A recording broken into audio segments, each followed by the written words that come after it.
Yes, I'll push you. Alright. Thanks. Bye.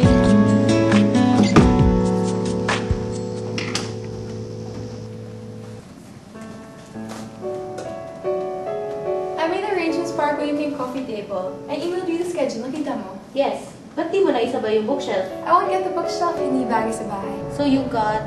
Pati ba naman sa paghihiwalay, kailangan in control ka? I'm just trying to make it easy for both of us. You think this is easy? Kat. Ang hirap kasi sa'yo, you think na basta nailagay mo sa iCal mo, everything will turn out smoothly. Guess what? Hindi MacBook ang relasyon. Pwede ba huwag tayo mag-away? Hindi naman tayo nag-aaway eh. We're just breaking up. You think this is easy for me? Oo nga, hindi. We just spent more than a year still living together kahit hiwalay na tayo. Ito na yata ang longest breakup in history. Aren't you glad I'm finally moving out? You still don't get it, do you? What? I love you. I said I was sorry a million times. We've gone through this already. Maybe kailangang ulit-ulitin. Maybe bingi ako. Maybe tanga ako. For more than a year, you kept me hanging. Na baka tayo pa rin in the end. I never promised you anything. I did not ask you to wait. Magkasama tayo sa bahay. Sinabi ko na yun sa'yo before, it's not about you. Yung nangyari, yung affair, napatawad na kita dun. Napatawad? Pero hindi ko malimutan, and I'm to blame. Kung ano man yung ginawa mo, naiintindihan ko, but you have to understand that I need time. Time? Hindi ba enough time yung binigay ko sa'yo? Pero parang kasi hindi tayo naghiwalay because we were still living together.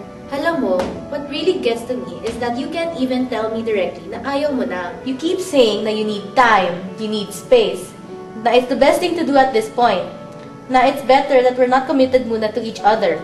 Get it over with! Tell me directly na ayaw mo na hindi mo na ako mahal. I can't. Fuck you! Kat, let's just see. Right now, we're supposed to figure out kung ano ang gamit ko at ano ang gamit mo. Okay, fine. What do you want?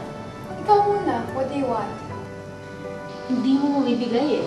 Yung L-Word series. You want that?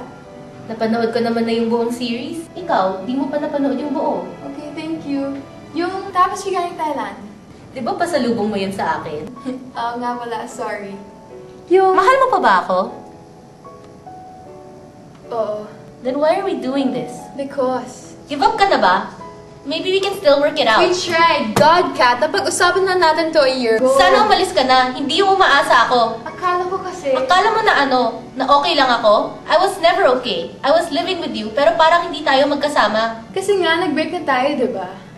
I know. I just feel like shit. I'll just get my things tomorrow. Ilalabas ko na lahat ng sayo. Please leave your keys dun sa taguan natin. Okay. Kat, you'll be okay. I'm still a friend. Sure.